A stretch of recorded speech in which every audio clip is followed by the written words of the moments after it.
Hi hello ಸ್ನೇಹಿತರೆ, ನಾನು ನಿಮ್ಮ ಸೌಜನ್ಯ, ಉತ್ತರ ಕರ್ನಾಟಕ ಧಾರವಾಡದವಳು. ಇವತ್ತು ನಾನು ಬಾಂಬೆ ರವೆ ಯೂಸ್ ಮಾಡಿ ಪ್ರಿಮಿಕ್ಸ್ ಯಾವ ರೀತಿ ಮಾಡೋದಂತ ಹೇಳ್ತಾ ಇದ್ದೀನಿ. ಪ್ರಿಮಿಕ್ಸ್ ಅಂದರೆ ನಾವು ಇದಕ್ಕೆಲ್ಲ ಒಗ್ಗರಣೆ ಹಾಕಿ ರೆಡಿ ಮಾಡಿ ಇಟ್ಕೊಳ್ಳೋದು. ಸೊ ಅದು 1 ತಿಂಗಳವರೆಗೂ ನಾವು ಅದನ್ನು ಪ್ರಿಸರ್ವ್ ಮಾಡಿ ಇಟ್ಕೋಬೋದು. ಬೇಕಂದಾಗ ತಕ್ಷಣವೇ ಉಪ್ಪಿಟ್ಟು ಹಾಗೂ ಇಡ್ಲಿ ಸಹ ಮಾಡ್ಕೋಬೋದು. ಸೊ ಈಗ 1 kg ನಾನು ಬಾಂಬೆ ರವೆನ ಸಣ್ಣ ಉರಿಯಲ್ಲಿ ಚೆನ್ನಾಗಿ ಹುರ್ಕೊಂಡಿದ್ದೀನಿ. ಸೊ ಜೋರು ಉರಿ ಇರಬಾರ್ದು, ಸ್ವಲ್ಪ ಸಣ್ಣ ಫ್ಲೇಮ್ದಲ್ಲಿನೇ ನಿಧಾನವಾಗಿ ಹುರಿಬೇಕು. ಈಗ ಅದಕ್ಕೆ ಬೇಕಾಗಿರೋ ಸಾಮಗ್ರಿಗಳಂದರೆ ನೋಡಿರಿ ಸ್ನೇಹಿತರೆ, ಸಾಸಿವೆ, ಜೀರಿಗೆ, ಕೊತ್ತಂಬರಿ, ಕರಿಬೇವು, ಹಸಿಮೆಣಸಿಕಾಯಿ ಹಾಗೂ ಒಂದು ಸ್ವಲ್ಪ ಉದ್ದಿನಬೇಳೆ, ಕಡಲೆಬೇಳೆ, ಇವು ಒಗ್ಗರಣೆಗೆ ಬೇಕಾಗಿರುವ ಸಾಮಗ್ರಿಗಳು. ಸೊ ನಾನು ಸುಮಾರು 1 kg ಬಾಂಬೆ ರವೆ ಯೂಸ್ ಮಾಡಿದ್ದೀನಿ.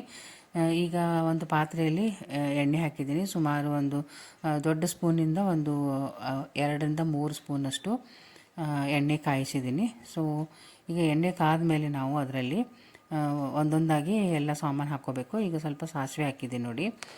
ಸೊ ಈ ರೀತಿ ಮಾಡಿ ಇಟ್ಕೊಳ್ಳೋದ್ರಿಂದ ನಮಗೆ ತಕ್ಷಣವೇ ಉಪ್ಪಿಟ್ಟು ಮಾಡ್ಕೋಬೋದು. ರೆಡಿ ಇರ್ತದಲ್ಲ, ಇದು ವರ್ಕಿಂಗ್ ವುಮೆನ್ಸ್ಗೆ ಹಾಗೂ ಸ್ಟೂಡೆಂಟ್ಗಳಿಗೆ ತುಂಬ ಹೆಲ್ಪ್ ಆಗ್ತದೆ ಸ್ನೇಹಿತರೆ. ಈಗ ನಾನು ಕಾದ ಎಣ್ಣೆಯಲ್ಲಿ ಜೀರಿಗೆ ಹಾಕಿದ್ದೀನಿ ಹಾಗೂ ಕರಿಬೇವು, ಕೊತ್ತಂಬರಿ ಹಾಕಿ ಚೆನ್ನಾಗಿ ಬಾಡಿಸ್ಬೇಕು. ಆಮೇಲೆ ಉದ್ದಿನಬೇಳೆ, ಕಡಲೆಬೇಳೆ ಸಹ ಹಾಕಿದ್ದೀನಿ. ಸೊ ಲಾಸ್ಟಿಗೆ ಅದು ನಾವು ಈ ಜೀರಿಗೆ ಹಾಕಬೇಕು. ಫಸ್ಟಿಗೆ ನಾವು ಜೀರಿಗೆ ಹಾಕಿದರೆ ಅದು ಹೊತ್ತು ಹೋಗಿಬಿಡ್ತದೆ, ಸೊ ಸೀದು ಹೋಗಿಬಿಡ್ತದೆ. ಅದಕ್ಕಾಗಿ ನಾವು ಲಾಸ್ಟಿಗೆ ಜೀರಿಗೆ ಹಾಕ್ಕೋಬೇಕು. ಸೊ ಈಗ ಚೆನ್ನಾಗಿ ಸಣ್ಣ ಉರಿಯಲ್ಲಿನೇ ಇದನ್ನು ಮೀಡಿಯಮ್ ಫ್ಲೇಮ್ದಲ್ಲಿನೇ ಚೆನ್ನಾಗಿ ಇದನ್ನು ಬಾಡಿಸ್ಕೋಬೇಕು. ಅದು ಸ್ವಲ್ಪ ಗೋಲ್ಡನ್ ಬ್ರೌನ್ ಬರಬೇಕು ನೋಡಿರಿ, ಆವಾಗ ಅಲ್ಲಿವರೆಗೂ ಅದನ್ನು ಚೆನ್ನಾಗಿ ಹುರ್ಕೋಬೇಕು. ಈಗ ನಾನು ಜೀರಿಗೆನೂ ಸಹ ಅದಕ್ಕೆ ಮಿಕ್ಸ್ ಮಾಡಿದ್ದೀನಿ. ಸೊ ಮತ್ತೆ ಇನ್ನೊಮ್ಮೆ ಚೆನ್ನಾಗಿ ಕೈ ಆಡಿಸ್ಬೇಕು.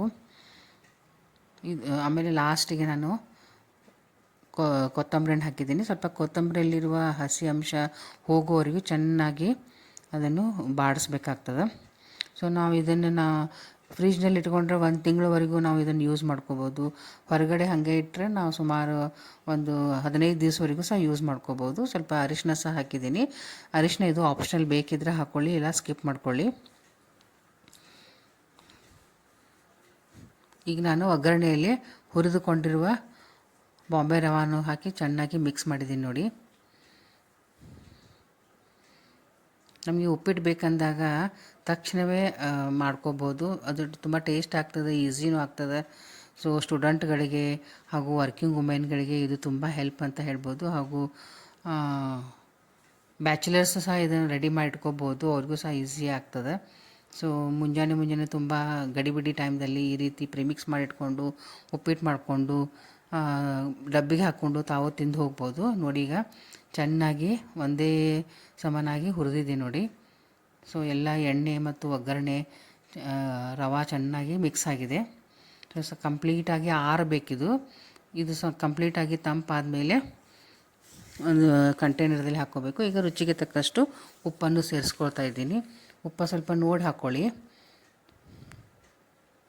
ಸ್ವಲ್ಪ ಸಕ್ಕರೆ ಸಹ ಹಾಕ್ಕೋಬೋದು. ಅದು ಕೆಲವೊಬ್ಬರಿಗೆ ಸಕ್ಕರೆ ಇಷ್ಟ ಆಗೋದಿಲ್ಲ.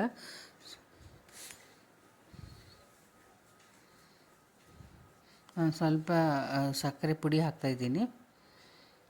ಸೊ ಈಗ ರುಚಿಗೆ ತಕ್ಕಷ್ಟು ಉಪ್ಪು, ಸ್ವಲ್ಪ ಸಕ್ಕರೆ ಹಾಕಿ ಮತ್ತೆ ಚೆನ್ನಾಗಿ ಈ ರೀತಿ ಮಿಕ್ಸ್ ಮಾಡ್ಕೋಬೇಕು. ಇದು ಒಂದು ಏರ್ ಟೈಟ್ ಕಂಟೈನರ್ದಲ್ಲಿ ಹಾಕಿ ನಾವು ಪ್ರಿಸರ್ವ್ ಮಾಡಿ ಇಟ್ಕೋಬೋದು. ತುಂಬ ಕ್ವಿಕ್ಕಾಗಿ ಈಸಿಯಾಗಿ ಮಾಡ್ಕೋಬೋದು ಉಪ್ಪಿಟ್ಟನ್ನು. ಈಗ ನೋಡಿ, ನಾನು ಇದನ್ನು ಒಂದು ಕಂಟೈನರ್ದಲ್ಲಿ ಹಾಕಿ ಪ್ರಿಸರ್ವ್ ಮಾಡಿ ಇಟ್ಕೊಂಡಿದ್ದೀನಿ. ಇದಿಷ್ಟು ಸುಲಭ ಉಪ್ಪಿಟ್ಟು ಮಾಡ್ಕೋಬೋದು, ಟೇಸ್ಟು ಸಹ ಬರ್ತದೆ ಸ್ನೇಹಿತರೆ. ಸೊ ನಮ್ಗೆ ಎಷ್ಟು ಬೇಕಷ್ಟು ತೊಗೊಂಡು ನೀರು ಕಾಯಿಸಿ ಅದರಲ್ಲಿ ನಾವು ರವೆ ಹಾಕಿ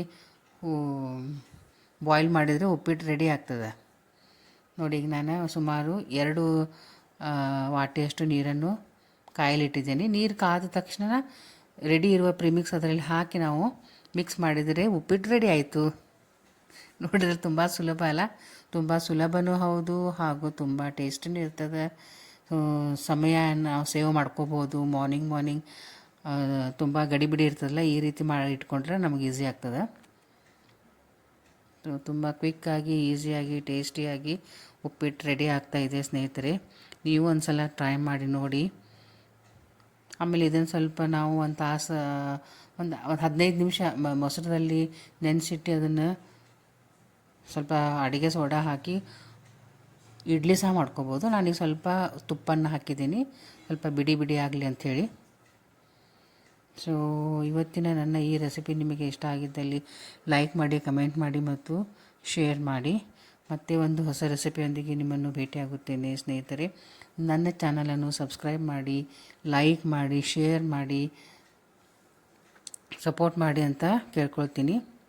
ನೋಡಿರಿ, ತುಂಬ ಕಡಿಮೆ ಸಮಯದಲ್ಲಿ ರುಚಿಯಾದ ಶ್ರಮವಿಲ್ಲದೆ ಉಪ್ಪಿಟ್ಟು ರೆಡಿ ಆಯಿತು.